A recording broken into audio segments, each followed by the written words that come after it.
안녕하세요 여러분, 즐거운 주말입니다. 자, 어제는 한국 증시가 크게 하락이 나왔는데 전 세계 증시도 이렇게 크게 하락이 나오면서 마무리가 되었습니다. 특히 어제는 러시아가 2월 16일 날 우크라이나를 침공할 것이라고 미국에서 공식적으로 발표를 했습니다. 자, 그래서 저런 뉴스가 나온 다음에 주식과 미국의 국채금리 등 모든 지수가 하락으로 마감이 되었는데, 자, 과연 이런 상황에서 다음 주 월요일 한국 증시는 어떤 모습을 보여줄까요? 오늘 이 시간에 한번 알아보도록 하죠. 자, 그럼 먼저 해외 시황과 국내 시황 그리고 이번 주 특징주를 한번 살펴보도록 하겠습니다. 자, 그럼 먼저 해외 시황입니다. 자, 먼저 다우지수입니다. 어제 다우지수는 마이너스 1.43% 하락으로 마감이 되었습니다. 장 초반까지만 해도 다우지수는 약간의 하락이 보이다가 다시 상승 전환이 되었지만 장 중반으로 넘어가면서 다우지수는 이렇게 하락 전환이 되었습니다. 특히 나스닥 종합지수는 마이너스 2.78% 급락이 나오면서 마무리가 되었습니다. 장 초반에는 나스닥 역시 이렇게 상승으로 전환이 되었지만 장 중 후반으로 넘어가면서 다우지수와 똑같이 하락 전환이 되었습니다. 자, 그렇다면 어제 다우와 나스닥이 또 이렇게 급락이 나온 이유는 뭘까요? 네, 어제 올렸던 영상에서 말했던 거와 이유는 비슷합니다. 어제 백악관에서는 한 가지 성명문을 발표했습니다. 바로 기자들에게 우크라이나 국경에 있는 새로운 병력이 밀집하는 모습이 보인다. 향후 48시간 이내에 모든 미국인들은 우크라이나를 떠나야 된다. 그리고 러시아는 2월 16일 날 우크라이나를 침범할 것이다. 이렇게 공식 발표를 하였습니다. 자, 이런 뉴스가 나오자마자 나스닥은 바로 하락 전환이 되었으며 국제유가는 94불을 돌파하면서 어제 또 52주 신고가를 돌파했습니다. 그 덕분에 다우와 나스닥이 급락이 나왔어도 미국의 유가 관련주는 이렇게 상승하는 모습을 보여주었습니다. 엑스모빌은 어제 플러스 2.52% 상승으로 마감이 되었으며 미국의 유가 관련주 쉐브론 역시 플러스 2.03% 상승이 나오며 52주 신고가를 돌파했어요. 하지만 여러분, 지난주에도 유가가 급등이 났을 때 한국의 S-오일 같은 경우에는 이렇게 연일 하락세가 이어졌다고 어제 영상에서 말씀을 드렸는데 지금은 유가 관련 대형주 SK이노베이션과 S-오일 같은 유가 대형주는 안 움직이고 유가 관련 소형주 한국석유와 중앙에너비스 이런 주식만 움직이죠. 참 아이러니하게도 러시아가 2월 16일 날 우크라이나를 침공한다라는 뉴스가 나와도 천연가스는 1%밖에 상승이 나오지 않았습니다. 자, 천연가스 같은 경우에는 지난번 고점을 돌파하려면은 최소 20% 이상의 급등이 나와줘야 되는데 어제는 저런 뉴스가 나와도 움직이지도 않더군요. 그런데 지난주에 한국 증시는 중앙에너비스라던가 유가 관련주는 그렇게 큰 상승이 나오지 않았지만 천연가스 관련주 GSE만 이렇게 10.31%나 상승이 나왔죠. 그리고 천연가스 관련주 중에서 2등주로 불리는 대성에너지 같은 경우에도 플러스 3.38% 상승이 나왔으나 시간의 단일가에서 이렇게 하락하는 모습을 보여주었거든요. 왜냐? 대성에너지는 4분기 실적을 발표했습니다. 전년 동기 대비해서 영업이익이 39%가 감소가 되었고 당기순이익 역시 15.6%가 줄어들었어요.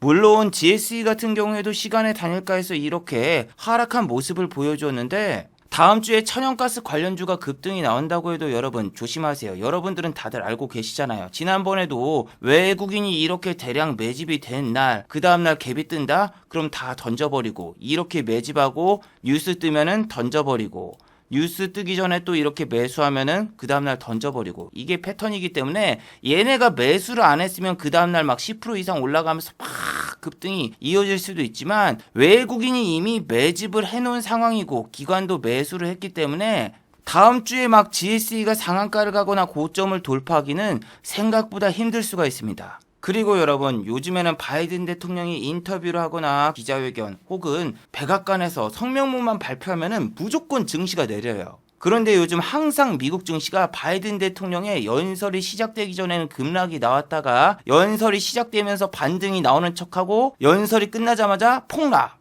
이게 여러분 왜 그런 현상을 보이냐면은 공매도라는 거는 원래 위에서 누가 사줘야지 공매도를 칠 수 있는데 바이든 대통령의 연설이 나오면 뭔가 주가가 오르겠지. 심리를 이용해서 개인 투자자분들을 유혹하고 미국 증시도 위에서 공매도 치고 확 빼버리거든요. 그 증거가 바로 이 공매도 거래량입니다. 자, 여기가 미국의 엔비디아의 거래량인데 거래량의 60% 이상이 공매도예요. 자, 차트를 보시면은 이게 공매도의 그래프고 위에가 주가 상승률입니다. 좋은 호재 뉴스를 띄우면서 공매도를 치게 만들기 위해서 위로 올리면은 공매도 거래가 급증하면서 그 다음날 그냥 내려 꽂습니다. 그런데 그 당시에 미국의 기사들은 어떤 기사가 나왔습니까? 애플의 실적 호조, 구글의 실적 호조로 이제는 바닥이 나왔다. 여러분, 하루 거래량의 60%가 공매도인데 저런 낙관론이 나온다? 그럼 또 공매도 치려고 지금 쇼하는 걸로 보는 게 보통 일반적입니다. 자, 미국에서도 이런 이야기가 나왔죠. 애널리스트들이 나와서 지금은 변동성이 크지만 많은 트레이더들이 기술주가 바닥이라고 생각하고 낙관적으로 매수를 하는 게 좋다. 특히 아마존과 애플 등은 실적도 잘 나왔고 낙관적인 전망을 제공하고 있다. 그리고 JP 모건에서도 뭐라고 이야기를 했습니까? 경기 침체의 가능성은 작고 증시도 약세장이 아니다. 이번 하락 같은 경우에는 강세장을 알리는 신호탄이 될 것이다. 그리고 1월 달에 기록적인 하락은 일시적인 조정에 불과했다. 이런 낙관론도 쏟아졌고, 그리고 어제 영상에서도 말씀드렸다시피 미국의 중앙은행 총재 역시 3월 달에 어떻게 금리를 0.5포인트 올리냐, 그건 솔직히 말도 안 된다, 이렇게 이야기를 했던 게 바로 일주일 전입니다. 일주일 전. 하지만 우사인 볼트급 태세 전환이 나왔죠. 당연히 3월 달에 금리를 0.5% 이상 올리는 건 당연하고 오히려 7월 달까지 미국의 금리 인상은 1% 이상 오를 가능성이 현재로서는 너무나 당연하다. 이런 식으로 입장을 바꿨습니다. 우리나라 같은 경우에도 일주일 전까지만 해도 어떤 의견을 냈습니까? 1월달과 달리 2월달 주식시장은 안정감을 찾아갈 것이다. 낙폭이 너무 과대하다. 시장을 억누르는 각종 악재가 사라지고 있다. 이렇게 판단을 했다는데 도대체 어떤 게 사라졌을까요? 진짜 여러분, 주식이 무서운 게 이런 거라니까요. 애플 주가도 아까처럼 뉴스 띄워놓은 다음에 실적이 좋다라고 막 이야기를 한 다음에 서서히 이렇게 다시 제자리로 돌아가고 있죠. 특히 여러분, 테슬라 보세요. 테슬라 같은 경우에 이렇게 갑자기 저점에서 14%가 반등이 났습니다. 이틀 동안 14%. 그런데 여러분, 테슬라의 주가는 최근에 정말 이상했잖아요. 왜냐면은 바로 이틀 전에도 테슬라 같은 경우에는 또 리콜 조치를 취했습니다. 자, 불과 2주 전까지만 해도 테슬라 같은 경우에는 차량 앞유리에 성에가 너무 많이 끼어서 성능 저하로 인해서 2만 대를 리콜을 했고, 이틀 전에는 붐박스 기능에 문제가 있어서 또 리콜 조치를 취했습니다. 그뿐만이 아니죠. 미국 SEC, 미국의 금감원에서는 일론 머스크에게 소장을 발부했습니다. 소장을 발부한 이유는 지난 11월 6일 날 테슬라의 주식을 매각할까요? 이런 설문을 트위터에 올렸기 때문이죠. 그런데 저렇게 3일 내내 악재 뉴스가 나와도 주가가 그렇게 빠지지도 않고 오히려 이틀 전에는 리콜 뉴스가 나와도 플러스 1%가 상승이 나왔고 그 다음날에는 상승분을 조금 반납한 그 정도뿐이에요. 자, 그런데 테슬라는 주가가 오를 때마다 고점에서 이렇게 공매도를 치면서 테슬라 같은 경우에는 어제 마이너스 5%대 하락이 나왔고, 리비안 역시 테슬라처럼 지난번에 3일 동안 이렇게 크게 반등이 나왔지만 점점점 다시 하락세가 커지면서 지난번 저점을 터치하려는 모습을 보여주고 있죠. 자, 그리고 루시드는 어제 마이너스 7.42% 하락이 나오면서 다시 한번 52주 신저가를 기록했어요. 자, 그런데 여기서 중요한 건 지난주 테슬라 관련주, 전기차 배터리 관련주는 이렇게 상승한 종목이 상당히 많았죠. LG에너지 솔루션 같은 경우에는 지난주 금요일날 이렇게 1.58% 상승으로 마감이 되었고, 에코프로 같은 경우에도 플러스 3.83% 상승이 났습니다. 특히 에코프로 같은 경우에는 공시가 하나 나왔죠. 시간의 단일가에서도 이것 때문에 상승이 나왔는데 지주회사 전환 신고에 대한 심의 결과가 접수가 되어서 공정거래위원회에서는 에코프로의 지주회사 기준에 충족하다라는 결과를 받았다라고 공시를 했습니다. 그래서 에코프로 같은 경우에는 시간의 단일가에서 이렇게 1.37% 상승으로 마감이 되었는데, 이건 여러분 굳이 저 뉴스 때문에 오른 게 아니라 무슨 뉴스 때문에 올랐습니까? 보시면 여러분 어제 미국의 야간 선물 같은 경우에는 염소 전환도 아닌 양전환을 했었습니다. 그래서 시간의 단일가에서 갭을 띄우거나 이렇게 상승하는 종목들이 많이 나왔었어요. 자, 그리고 대주전자재료 같은 경우에도 어제 실적을 발표했습니다. 장 끝나기 30분 전에 갑자기 실적을 발표했고 현물 배당을 결정했다라는 뉴스가 나왔죠. 자, 대주전자재료의 실적은 참 안타깝습니다. 영업이익이랑 매출을 보시면은 매출액 같은 경우에는 전년 동기 대비해서 28% 정도가 상승이 나왔고 영업이익 같은 경우에는 93%의 상승이 나왔습니다. 여러분들은 단순하게 이걸 보고 와, 어닝 서프라이즈네라고 생각하시면 안 됩니다. 단순하게 여러분들이 전년 동기 대비해서 100%, 200% 상승했다고 해서 와, 어닝 서프라이즈다 이렇게 생각을 하는 게 아니라 자, 위메이드하고 똑같습니다. 이렇게 애널리스트들이 영업이익과 매출액에 대한 퍼센트를 다 정해놓습니다. 이걸 충족을 시켜야지 어닝 서프라이즈가 성립되는 거예요. 그런데 실적 같은 경우에는 예상치에서 약간 모자란 모습을 보여줍니다. 특히 영업이익 쪽이 조금 부족한데 만약에 미국의 전기차 관련주가 그 전주에 급등이 나왔으면은 실적이 어느 정도 모자라도 반등이 나올 수가 있어요.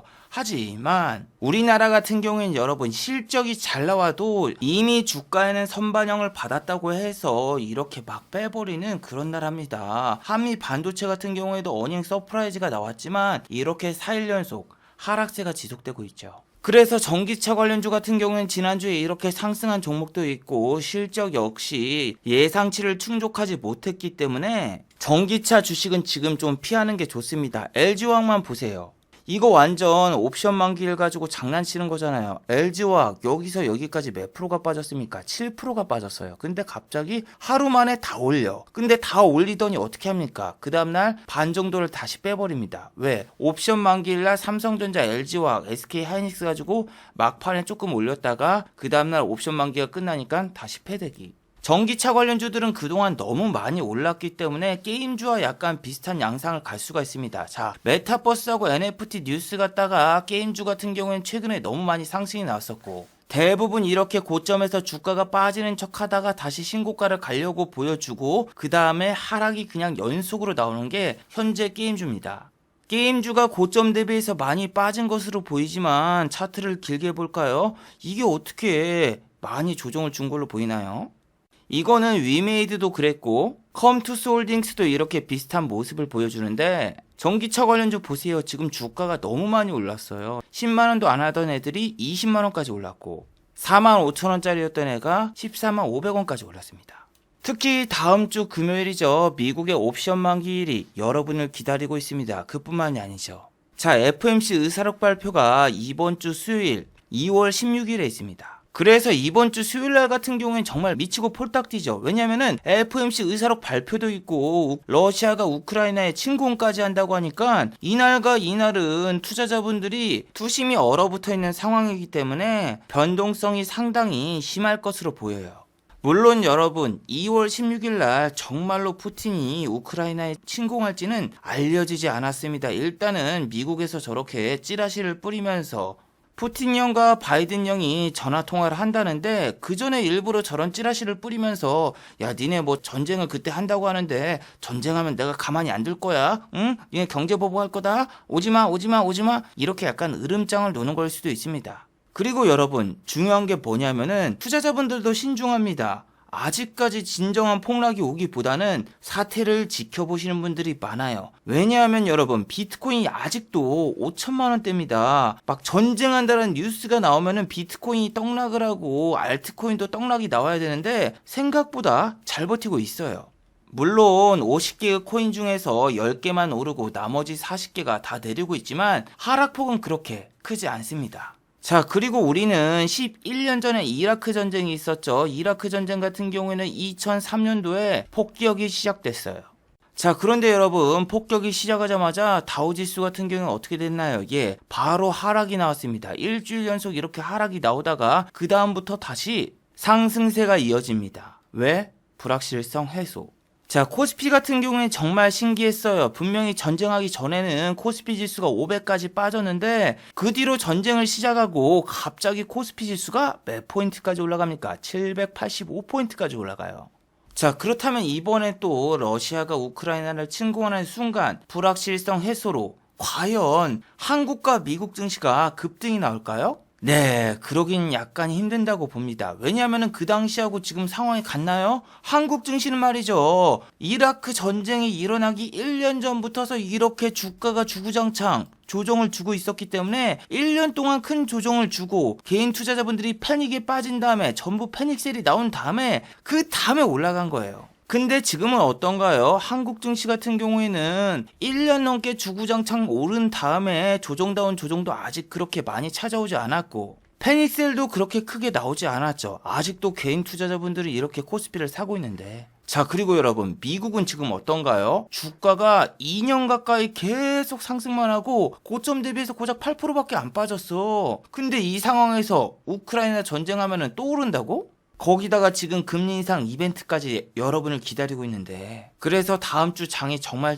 중요합니다. 다음 주에 과연 여기 저점을 또 깨러 가느냐, 아니면 이런 데서 약간 빠지다가도 다음날 반등이 나오면서 또 다시 2700대까지 올라가느냐. 그리고 여러분, 최근에 리오프닝 관련주, 위드 코로나 관련주가 이렇게 어느 정도 반등이 나왔잖아요. 그런데 미국 시장에서 지난주에 리오프닝 관련주가 전부 다 또 이렇게 하락세를 보이고 있습니다. 델타 에어라인스 같은 경우에는 마이너스 3.58% 하락으로 마감이 되었고, 크루즈 여객선업체 카니발 같은 경우에도 마이너스 4.67% 하락, 힐튼 월드와이드 홀딩스도 이렇게 마이너스 3.03% 하락으로 마감이 되었는데, 명절 때문에 우리나라가 진짜 아쉽죠. 다른 나라는 거의 2주 가까이 반등이 나왔는데 한국 같은 경우에는 반등다운 반등이 2, 3일밖에 나오지 않았고, 이렇게 삼성전기 같은 경우에는 설날이 끝나자마자 오히려 이렇게 하락이 지속되더니 결국에는 52주 신저가도 돌파하고 말았죠. 아니, 그리고 무슨 주말에 악재 뉴스가 쏟아져 나옵니다. 미국이 지금 금리 인상뿐만이 아니라 경기 부양책도 축소를 하고 훨씬 더 강력한 조치를 취해야 된다, 이런 뉴스도 나오고 있어요. 자, 그리고 최근에 SK 하이닉스랑 삼성전자가 반등이 나왔었죠. 자, 여기서 SK 하이닉스의 차트를 한번 잘 보세요. 자, SK 하이닉스와 마이크론 테크놀로지의 차트가 거의 흡사한데, 마이크론 테크놀로지 같은 경우에 지난주 3% 이상 상승이 나왔다가 결국 이렇게 마이너스로 마감되었으며, 시간의 단일가에서도 이렇게 약간 하락하는 모습을 보여주었는데, 마이크론 테크놀로지는 그래도 양방김이죠. 엔비디아 같은 경우에는 어제 무려 7%대 급락이 나왔어요. 자, 이렇게 엔비디아가 급락이 나온 이유는 엔비디아가 지난번에 ARM과 합병을 진행한다라고 뉴스를 내보냈지만 합병이 무산되고 말았어요.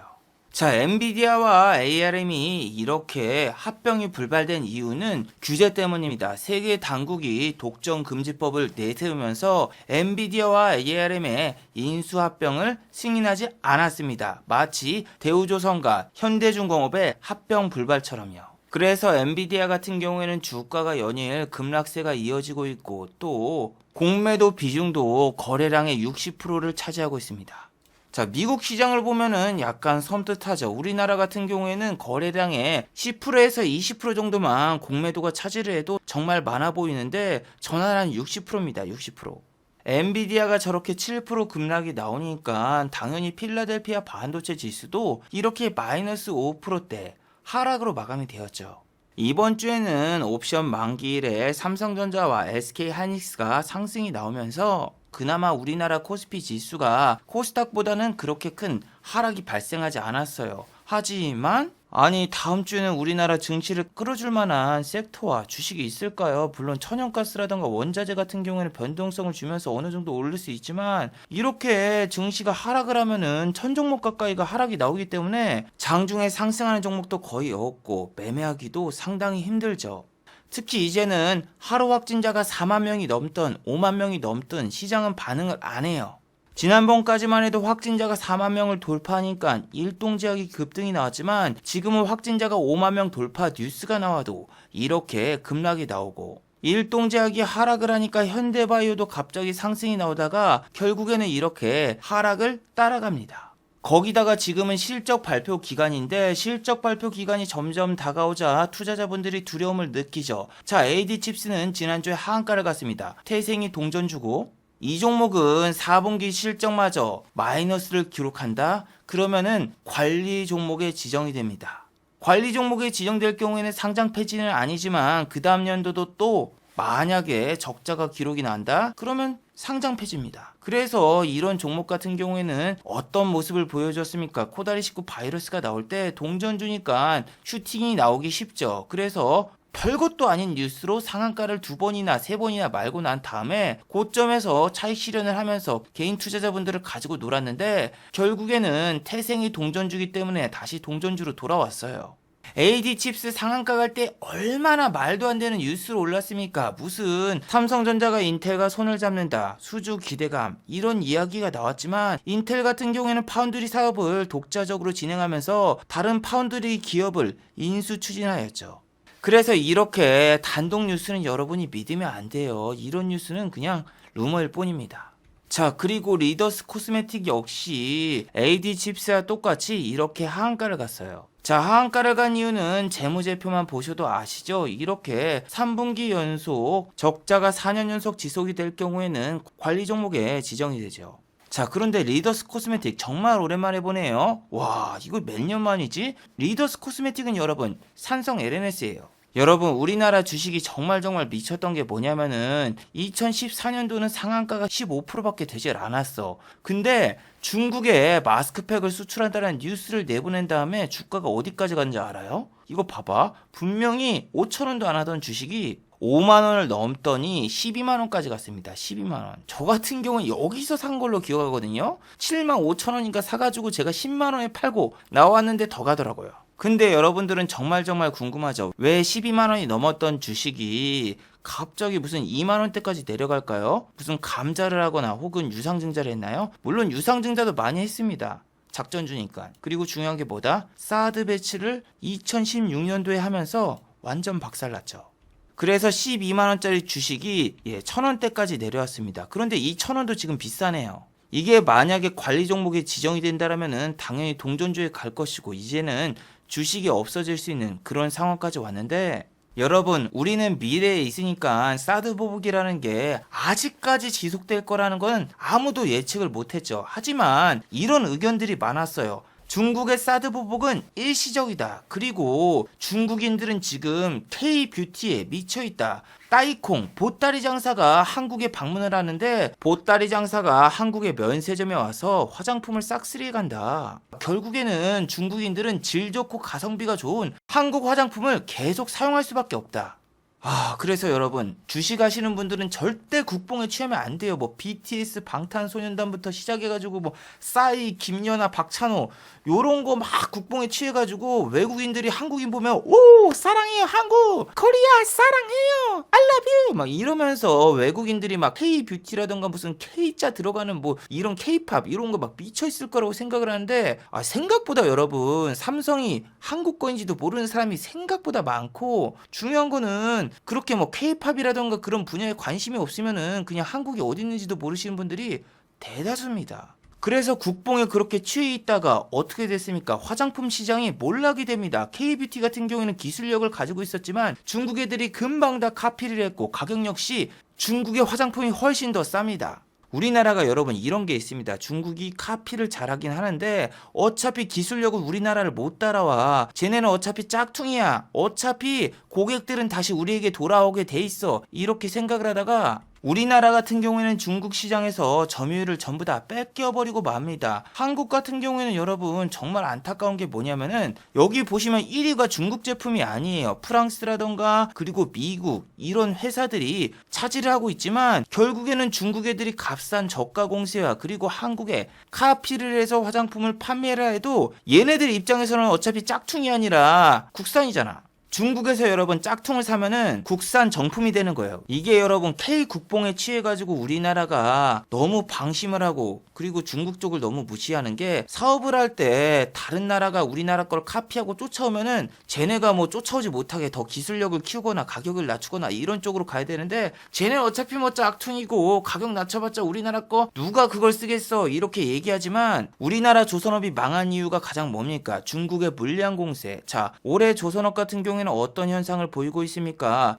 수주 1위가 중국이고 2위가 한국입니다. 그런데 과거에 우리나라 조선업이 왜 망했습니까? 첫 번째는 단가를 너무 싸게 받았고, 또 조선업 CEO분들이 낙하산이라서 본인들의 업무 실적만 챙기려고 너무너무나 단가 후려치기를 하면서 말도 안 되는 가격의 수주를 받다 보니까 망한 것도 있지만, 중요한 건 중국을 너무 무시했었죠. 왜냐하면은 잘 나간다는 외곽 선사들이 중국한테 만약에 수주를 받으면은 쪽팔린다고 생각을 해요. 그리고 중국 선박 같은 경우에 품질 저하가 문제가 있으니까 쟤네는 어차피 한국에게 다시 수주를 맡길 수밖에 없다. K조선업장 이렇게 너무 방심하고 있다가 결국에는 추월당하고 말았죠. 그래서 우리나라 화장품 시장은 결국 이렇게 멸망을 해버렸고, 이제는 뭐 시진핑 방한 뉴스가 나와도 화장품주는 상승이 나오지 않아요.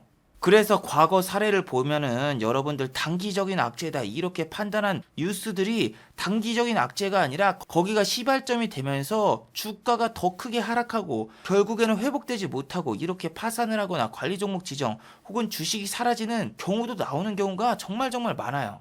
이런 건 여러분 DNB라던가 MP3도 그래요. DNB 관련주라던가 MP3 관련주 거의 다 파산해서 망했고 도산했고 또 주식도 사라졌습니다. 드리머스 컴퍼니가 뭔 줄 알아요? 아이리버야, 아이리버. 아이리버 같은 경우에 예전에 코온과 함께 주가가 정말 날아가던 주식입니다. 이 주식 같은 경우에는 MP3 업체인데 주가가 6만 원이었습니다. 근데 10년 뒤에 얼마가 된다? 4천 원.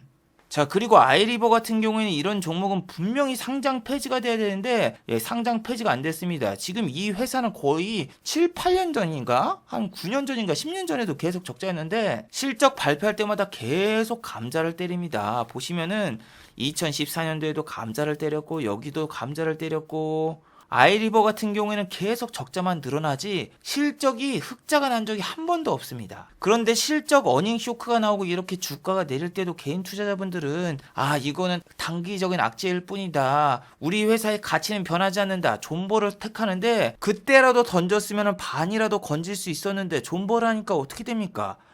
스티븐 잡스가 아이폰을 만들면서 이제는 MP3를 아무도 안 쓰는 이런 시대가 와버렸어. 주식을 10년 가지고 있어도 주가가 오르긴커녕 10분의 1 토막이 나는 거죠. 그래서 여러분 시대 흐름을 잘 따라가야 돼요. 지금 만약에 K-팝, K-드라마 이런 거 막 뜨고 있는데 K-드라마 같은 경우에는 곳곳에 신파적인 연출이 있어서 외국인 입장에서는 자기네 드라마에 이런 게 없으니까 신기해서 처음엔 자주 보지만 똑같은 패턴이 계속 지속된다? 그러면은 결국에 외국인들도 질려가지고 더 이상 K-드라마를 안 보는 시대도 열릴 수도 있어요. 중요한 건 여러분 그러한 조짐이 조금이라도 보인다면은 과감하게 손절해야 됩니다. 왜냐하면은 아까 조선업도 말씀드렸죠.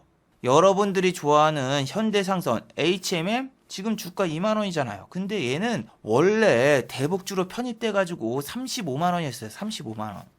두산중공업 같은 경우는 지금 만 원대인데 얘는 원래 14만 원짜리였습니다. 14만 원짜리. 그런데 만약에 본인이 그걸 존버하는 게 아니라 존버뿐만이 아니라 거기다 물까지 타버리면은 진짜 여러분들의 인생이 그냥 확 꼬일 수가 있습니다. 저는 요즘 주식들을 보면은 아직도 거품이 심하고 예를 들면 하이브 이 주식 같은 경우는 방탄소년단 관련주인데 방탄소년단들 다 동반 입대한다고 하잖아요. 자, 방탄소년단 같은 경우에는 2022년에 동반 입대를 할 수 있다는 이런 기사가 나왔는데 얘네가 동반 입대를 하고 2년 뒤에 과연 그때도 K-팝의 위상이 지금 그대로일까? 그리고 2년 뒤에 방탄소년단의 인기가 지금처럼 또 있을까? 그래서 지금 하이브의 주가 같은 경우에는 고점 대비해서 이렇게 반토막이 나도 아직도 주가가 비싸다고 생각되는 거는 뭐 저만의 생각이긴 하지만 물론 이런 건 제조업 상황도 마찬가지죠. K배터리 같은 경우에도 분명히 후발주자들이 한국을 따라오면서 역전당할 수도 있고 또 삼성전자처럼 반도체 같은 경우에는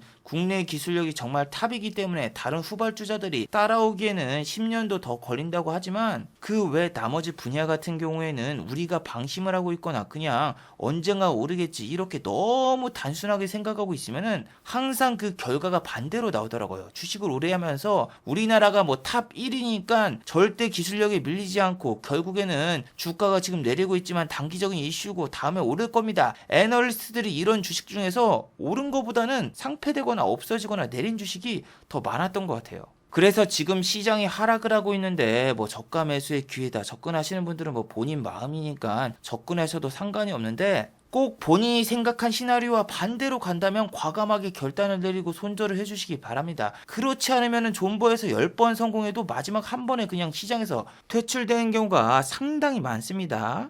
자, 마지막으로 한번 정리해 보도록 하겠습니다. 1번, 2월 16일을 주의하도록 하세요. 자, 2월 16일은 러시아가 우크라이나를 침공할 수 있다고 미국에서 공식 입장을 발표했었죠. 자, 그런데 2월 16일은 미국의 FOMC 회의 의사록도 같이 발표가 됩니다. 투자자분들은 불확실성 때문에 투심이 위축되어 있고 또 다음 주에는 미국의 옵션 만기일이 있기 때문에 변동성이 너무너무나 심할 수 있으니 꼭 주의하도록 하세요. 자, 두 번째, 내일은 바이든 대통령과 푸틴이 전화통화 면담이 있습니다. 자, 이번 주말에 바이든 대통령과 푸틴이 전화 면담을 통해서 상당히 긍정적인 결과가 나온다라면은 다음 주 월요일부터서 미국의 야간 선물이 폭등하면서 한국 증시도 아침에 잠깐 하락을 하다가 오히려 상승이 나오는 그런 긍정적인 시나리오도 나올 수 있습니다. 하지만 전화 통화를 했는데 서로 언성을 높이면서 그냥 자기 주장만 하고 끝나면서 안 좋은 결과가 나온다면은 이건 또 악재가 될 수 있으니 꼭 주의하도록 하세요.